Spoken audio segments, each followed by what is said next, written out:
Hello and welcome to Undid Those Feet, the podcast that looks at the 25 years of English football after the war up to the 1970 World Cup. And I'm joined as ever by Carl. Hello, Carl. Hi, Peter. Carl, we're going to talk about, excuse me, the Munich air crash and Yes. the loss of the Busby Babes. But the Busby Babes weren't actually playing in Munich, were they? What were they doing in Munich?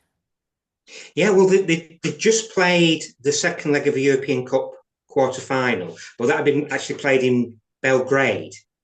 But back in the 50s, the best way back from there seemed to be via Munich. They'd had a stopover in Munich. And so that's why they were in that city. So Belgrade to Munich, and then the idea was they were taking off from there. Um, but things went disastrously wrong because they had a couple of attempted takeoffs, and it was on the third attempt that the plane sort of crashed at the end of the runway. It's Didn't a manage to horrible get off story the because at ground. one stage, at some stage, a pilot has to decide, has they got the Yeah. velocity to get the plane off the ground? And I think Yes. the pilot here, well, he knew pretty much as soon as he'd made the decision to go that he wasn't going to make it. And the plane, it seems, careered across some fields and crashed into a house, crashed into the perimeter fence, actually, of the airport, and Mm. um, and broke up. And really nobody, I mean, it was mayhem, of course. Some survived and some didn't. Who was on the plane then? Manchester United So players. yeah, so it was. I mean, it was pretty much 50-50 in terms of survival. I think it was 23 that died and 22 survived. So there was obviously the Manchester United team with the manager, Matt Busby. Uh, Matt Busby's number two, Jimmy Murphy, famously wasn't on the plane. Um, but there were other coaches and there were journalists. Among the journalists, one of England's greatest ever footballers, who ironically, I suppose, played for Manchester City, Frank Swift, Frank the Swift great was the goalkeeper. best England international goalkeeper Yeah, before Gordon Banks. So yeah, between 1945 and 1963, when I think Banks had got his debut, yeah, really there was nobody to challenge Frank Swift in terms of quality. Frank Swift retired in 48, straight after the war, really. Had a couple of seasons, but and yeah, then, as you say, became a journalist. Um, yeah, how we say that some survived, some didn't. Um, I think that some of the sort of many of the survivors were discovered rather in a slapdash way. Not everybody was discovered immediately, were they? I think yeah, yeah. Kenny Morgan's, the winger, was discovered some hours after the search had been called off, incredibly enough. Others, like Yeah, Bobby Charlton, were yeah, thrown out of the plane. Harry Gregg yeah, was thrown out of the plane and was fully compos mentis and mm, then performed heroically in rescuing that's people. right. Yeah, Um, yeah. I mean, Greg, I think is rightly recognised as really being a hero because obviously there was the danger of explosions and you know all kinds of stuff. But he went back into the plane and pulled people clear. So he was quite rightly regarded as a hero, even though he himself, his great regret afterwards was that he hadn't stood up and said, basically, I'm not doing this. I'm not going to try. I'm not going to be on this plane for a third time. Uh, It's a horrible and story. I think that yeah, the background to this, if I'm right in thinking this is the background, maybe I'm being unfair, but I think that because the Football League did not approve of Manchester yeah, United taking part in the European Cup, and they were insistent that Man United were okay meet their midweek fixture in Belgrade, but they damn well had better be there on Saturday at 3 o'clock, that's or right. they'd be in And it was a trouble. huge game as well. And It it was was a a huge huge game game. as well It coming was up because top they of were the playing table. Wolves. It was Wolves, yeah. Yeah, And uh, I think Matt Busby could have directed that, well, look, we take off tomorrow. We've still got Friday. We just use Friday to take off and yeah, get home. There's plenty of time. He could even have taken the train, actually, to be honest, because they were in quite good time. It was Thursday morning when they flew from Belgrade to Munich, Thursday yeah, afternoon when they failed to take off and when the yeah, catastrophe happened. There was time. yeah. But I think they feared the consequences of missing the game with Wolves. And so they And took off. and and I think just safety standards were so different. I mean, They were. there's a photograph which in retrospect is is very moving. I always think of a year earlier when United win the European Cup and they're in Bilbao, and there's a picture of the players with brooms and so on sweeping snow and ice off the Yes, wings of yes, the plane, and that was a year earlier. I yes. mean, to say that that's just unimaginable in this day and age is an understatement. But of course, that photograph of them in Bilbao takes on a whole different meaning because of what happened Yes, I a think as year well, later. people's attitude to risk was very different. They'd Yeah, all come through the yeah, war. They could all that's right. remember the war. They'd Yeah, all lost family members who'd fought for the cause. Um, it was a very different culture, but even so, it's still quite shocking to think that yeah, risks of that kind were taken, especially with with such a large party of different types of people, journalists yeah, and so forth. Um, Clearly, the European Cup was incredibly important to Matt Busby and Manchester United. It does raise a question about Matt Busby that I think we can probably widen the angle. I don't know if we've got a lot to say of any use about the medical side of it, but it is interesting, I think, to think about Matt Busby in the context of the European Cup because I have my doubts about whether Matt Busby was actually a traditionalist or a radical. He was, in some ways, quite yeah, I mean, it seems to me he was divided between those two impulses. In many ways, he was extremely free thinking. And he could see, for example, how the horizons of British football were going to open up if we took part in European football. And he put his foot down and insisted that Manchester United, so the year before Chelsea had won the league and had famously declined the Europeans' invitation to take part in the European Cup. I mean, incredible, really, when you think of the trouble that teams go through nowadays to get into the Champions League. But that's right. but for Matt Busby, it was quite clear he wasn't going to refuse that. So on the one hand, you have this. Perhaps we could have just a quick think about Matt Busby and his role in all. On one side, we have this radical and daring, the first tracksuit manager, the first manager to really insist that he was not going to let the club pick the team. He was going to pick the team, and yet at the same time, I think, and also perhaps one of the first to decide we're going to bring our own players through. We may buy occasionally, they did buy occasionally, but we'll bring our own men through. And yet, at the same time, I think quite a traditionalist in terms of what he was going, Yes. what was happening on the pitch. I think Manchester United. Now we could perhaps talk about that in a moment, but let's first talk about his radicalism because that gives us a context for what they were doing in I think you're Munich. really onto something, Peter, there with that contrast, the radical in some ways and old-fashioned small c conservative in others. So the radicalness comes in as you're saying with the insistence of playing in the European Cup. That's that certainly was. He thought in much larger terms than just playing in England. So he was certainly radical there. He had some quite radical ideas at the time about things like the importance of having substitutes. That was something he had he had ideas about using substitutes for injuries because he thought when a team goes down to 10 men with an injury that's ruining the game. Well, he's So he was right, and we'll talk. Let's talk interested in about that way. we'll talk about the 1957 Cup final in a moment, Yeah, which is yeah, exactly a case in point. The yeah, other side, though, absolutely. go on. And he was radical in his readiness to break up an extremely good Manchester United side because it was aging and to bring through a lot of young players. Fascinating. So in all those ways, Yeah. he certainly was a radical. Mm. But the other side of the coin, I think, is in some ways just as important when that he was old fashioned. He Mm. certainly thought that you know players were players and they had their position in the club and Yeah, and in the team. they should do as they're told. Yeah. Well, I think that on the pitch itself, he's quite in many ways he's quite old fashioned. For example, throughout the 50s is a period of intense tactical Yeah, innovation and excitement, and people are realizing we can throw open the doors here. We can be as free thinking as we like about how you marshal, how you organize your 11 men that you get in a football team to win matches on the pitch. But I think Busby had something of the 1930s, well, yeah, understandably, of the 1930s tradition. The 1930s tradition, it seems to me, is rather rigid and says, that number seven is a right winger and plays on the right yes, wing and delivers balls to the centre forward. And that was quite a rigid way of thinking. And in many ways, I think Busby was a little bit like that. For example, his 1957 FA Cup final team, so we mentioned this already in the context of substitutes, because the game was ruined by an injury to the United goalkeeper. But that team was undoubtedly, I think, a 3-2-2-3. It was undoubtedly a WM team.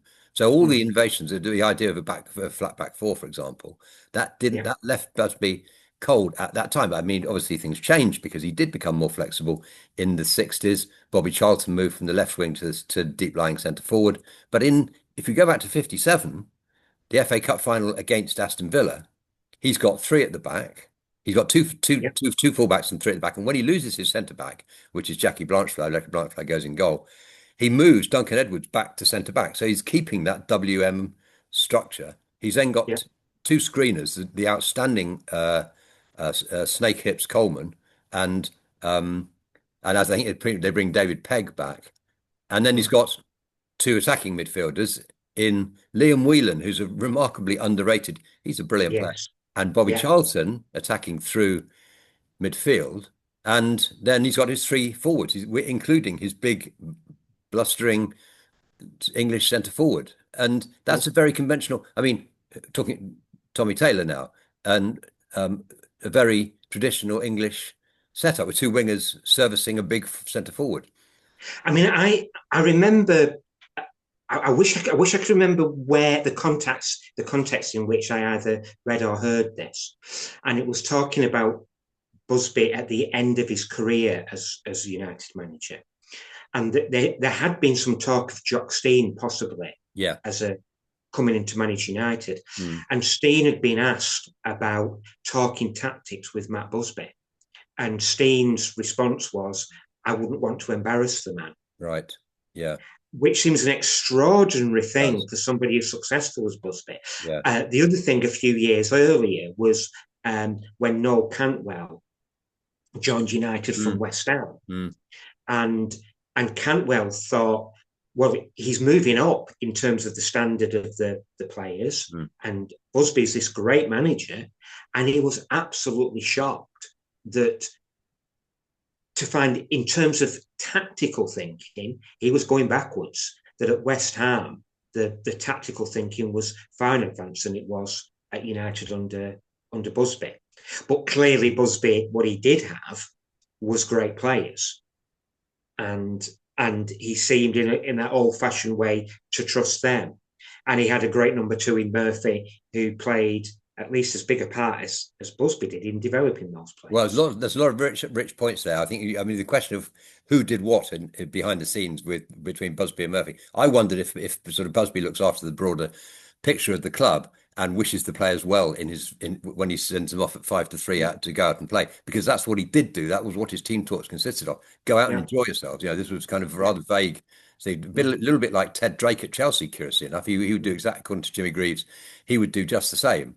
And here we are, these two great 30s footballers who then become managers in the 50s and actually, but so I wonder if part of the deal was that, and it is interesting to speculate on the relationship with Murphy, but I wonder if the I mean, idea really was yeah. that tactics had belonged to Murphy. Murphy's part of the job, and Busby does the rest.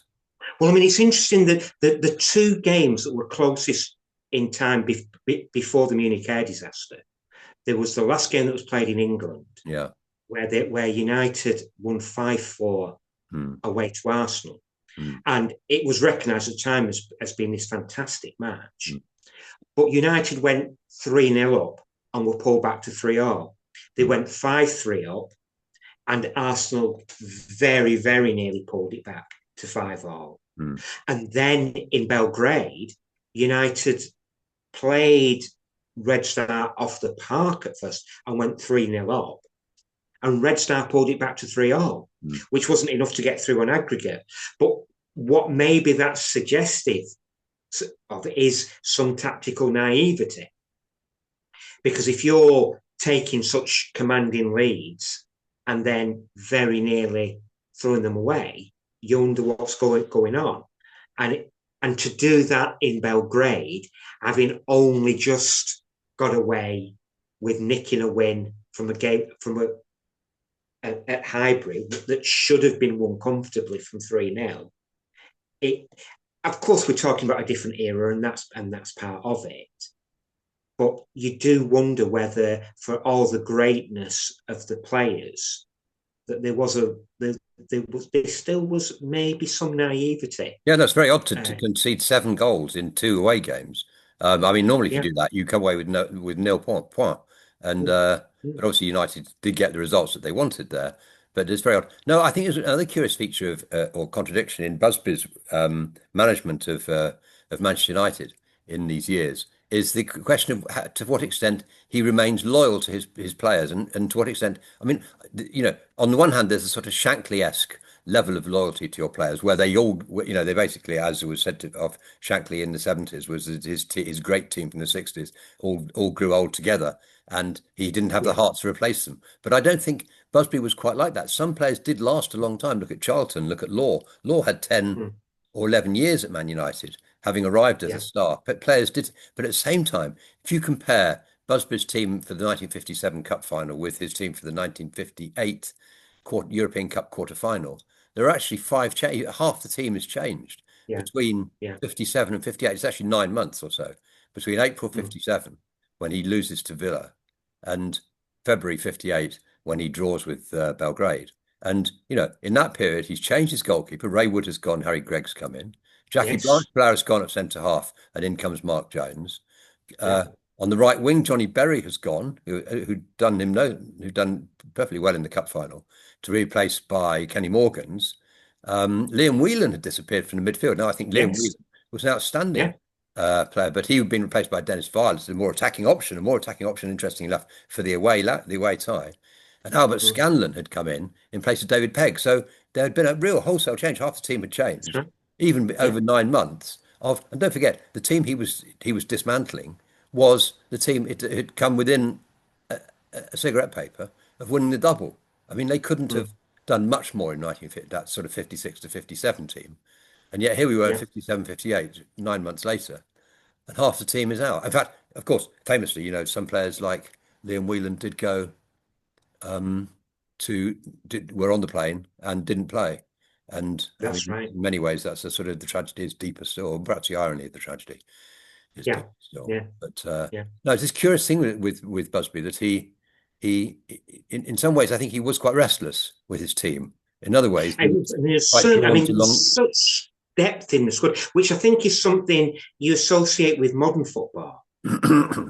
You look at the top clubs now, and they might have, they could easily have 20 international footballers Yeah, in the squad, and it wasn't the case with even the best teams back then. You'd have a squad normally of 13 or 14 players. yeah, and that's Pretty, all you pretty, need. pretty much. I mean, of course, you'd have some reserves in case, you'd come occasionally with injuries, but United at that time did seem to be a much bigger squad with real competition for places. That there weren't that many players really whose positions were completely nailed down. There were some, but so many. There were international players who were fighting for the place, like you say. Jones and Blanchflower fighting for the place at centre half.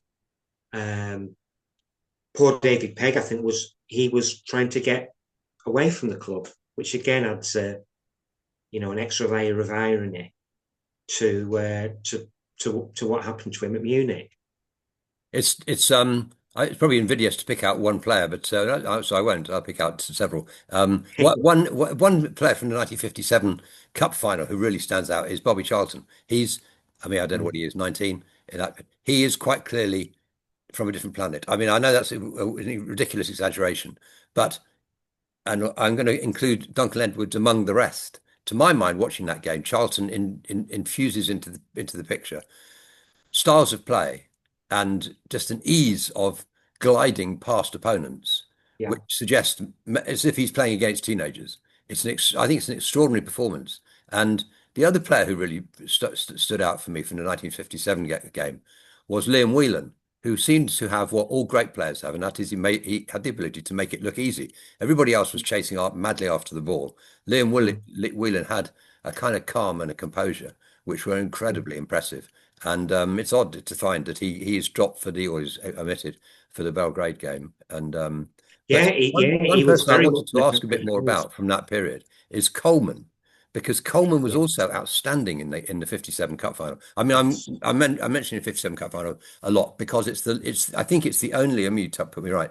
I It's think it's the available to only see. footage that we've got of the whole of 90 minutes from the Busby Babes. And so, if we're going to talk about Yeah. the Busby Babes and what we lost at Munich, the Mm. 57 Cup final is an important document. But Coleman is an outstanding young player in that So, match. In a back foot in front of a back three that is actually a bit has a makeshift look about it. And the extraordinary thing about Coleman is he was 21.